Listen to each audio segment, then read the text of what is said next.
Good morning, and thank you for being here today. I'm Isabel Mascareñas, the Public Information Officer for Pinellas County Schools. As you know, Hurricane Helene's impact on Pinellas County is extensive and in many cases devastating.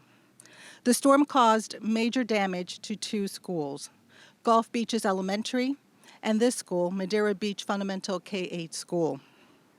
Pinellas County Schools Superintendent Kevin Hendrick will provide more information on the damage and the district's next steps.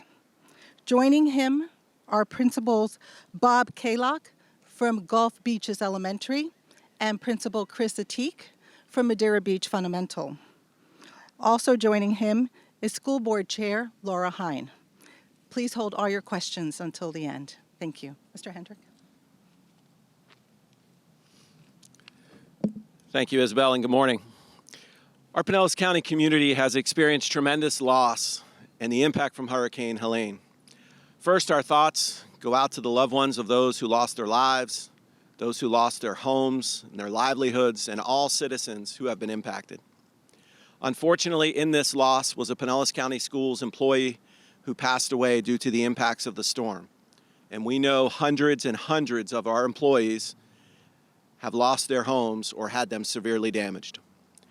I'm grateful to the hundreds of district employees who worked to operate storm shelters for 4 days, from Wednesday through Saturday, with the last shelter closing last evening. We are proud to serve the community in this time of need. Our maintenance staff, food service workers, bus drivers, clerical staff, administrators, and more worked around the clock for 4 days to operate shelters to serve our community.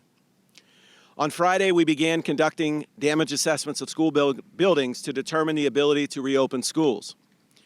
On Friday, we had over 40 schools without power and several with minor damages. As of this morning, I'm happy to report we're down to 8 schools without power, and we believe that all of that power will be restored before the end of tonight, with the exception of the 2 schools mentioned. There are, of course, nearly 80,000 Pinellas County residents without power as well, many of which are here on the beaches.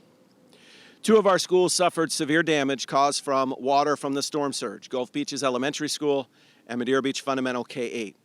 Both schools will take months to repair, particularly their electrical systems that were swamped with Gulf water. We have already begun the restoration process, and we will work tirelessly to complete these as soon as possible. When storms affect the area, everyone always asks, when will our schools reopen? This is because schools bring a sense of normalcy to the community. They allow businesses to reopen and parents to return to work. Because of the work of our maintenance team and Duke Energy, all but 3 Pinellas County schools will reopen on Monday. I want to sincerely thank our maintenance team and Duke Energy for working around the clock to make this happen. Gulf Beaches Elementary School and Madeira Beach Fundamental K-8 will be closed Monday and Tuesday in order to prepare for new temporary homes for students and staff.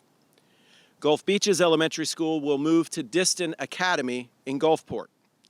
Disston Academy has a small enrollment on its campus of about 70 full-time students and will move to Lehman Innovation Academy. The 2 schools have similar themes, and they'll be able to coexist for the foreseeable future.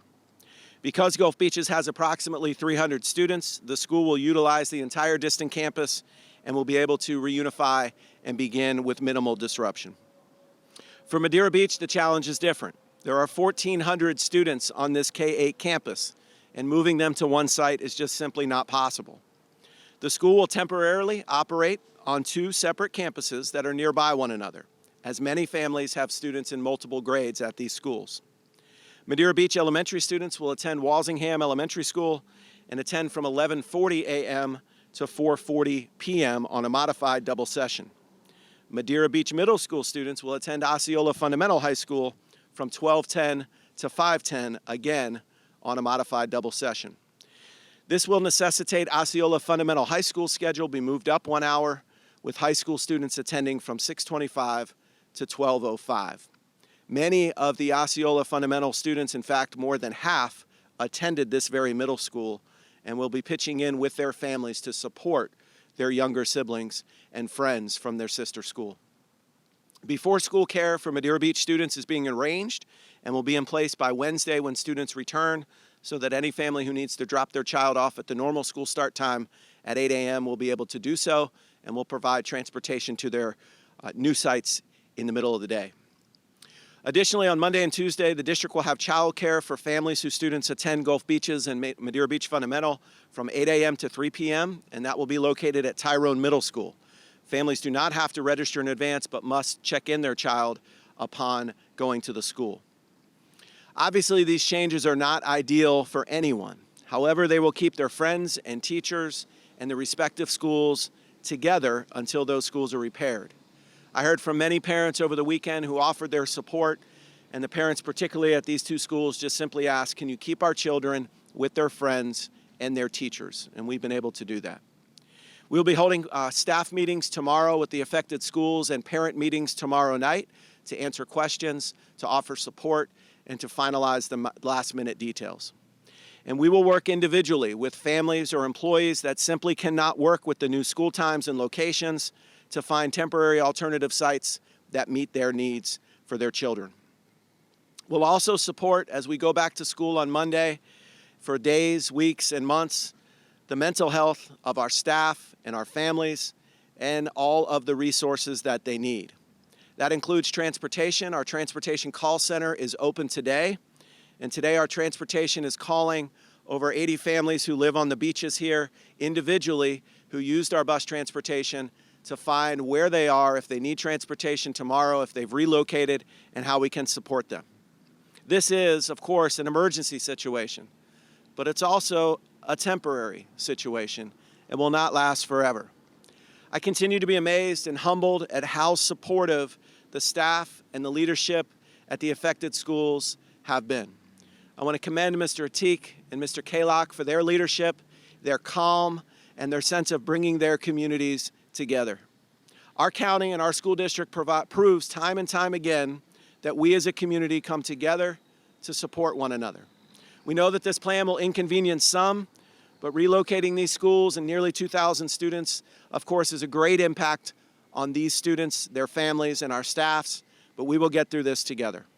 I want to sincerely thank our community, our parents, our families, our students, the staff, the first responders, our partners at the County Emergency Management Situation, Barry Burton and Kathy Perkins in particular, and our Sheriff Gaultieri for their support for the community and our school district in this time of need. You can find more information on our website specifically for each school, and at this time, I'll entertain any questions for myself or the folks behind me. Out of respect and their families' wishes, I cannot.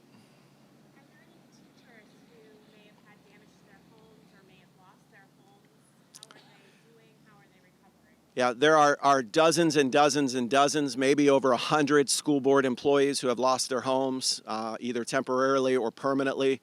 They're all recovering like everyone else in this community, minute by minute.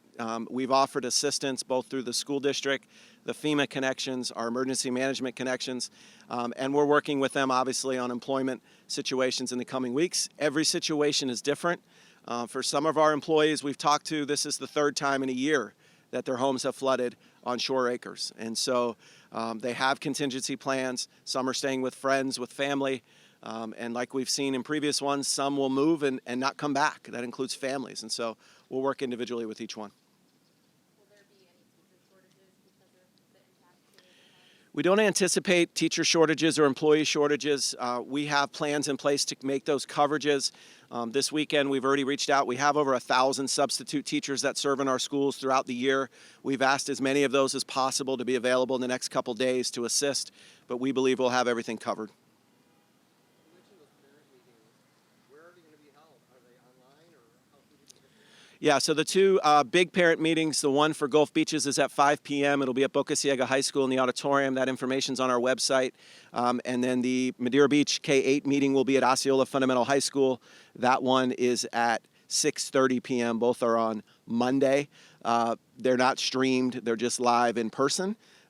Parents, we want to answer their questions, let them build a sense of community, but really all the information that they need is already online. Was there any damage to any of the bus routes? And if so, how is that impacting bus routes? Yeah, so as you can imagine, the Gulf Boulevard is very difficult. Our buses can get out there, and in fact, we were out there Friday night and Saturday transporting residents back to the mainland. So it's possible. The problem is the traffic is so slow. So we're going to work individually with families. We have a lot of arterial stops on this side. Anyone who attends a magnet school already comes to this side of the bridge for an arterial stop. It's only zone students, so those at Seminole High School, Seminole Middle, Largo High, Clearwater High. So we're calling those families now, finding out, are you still on the island? Is there a best spot to pick you up? How can we do that? And it'll just be individual. Our buses can get out there, but to get out there and turn around and come back would take hours. Some of the bus stops are, particularly on the beaches, but also Tarpon Springs, Oldsmar. There's different areas, St. Petersburg, Shore Acres, that have damages. So some of those are being assessed today by our transportation staff and may need to be rerouted. Have you ever had any issues at these schools before that were damaged? Over the last couple of years with the storms we've had, we've seen water come onto both of these sites. They've lost power before.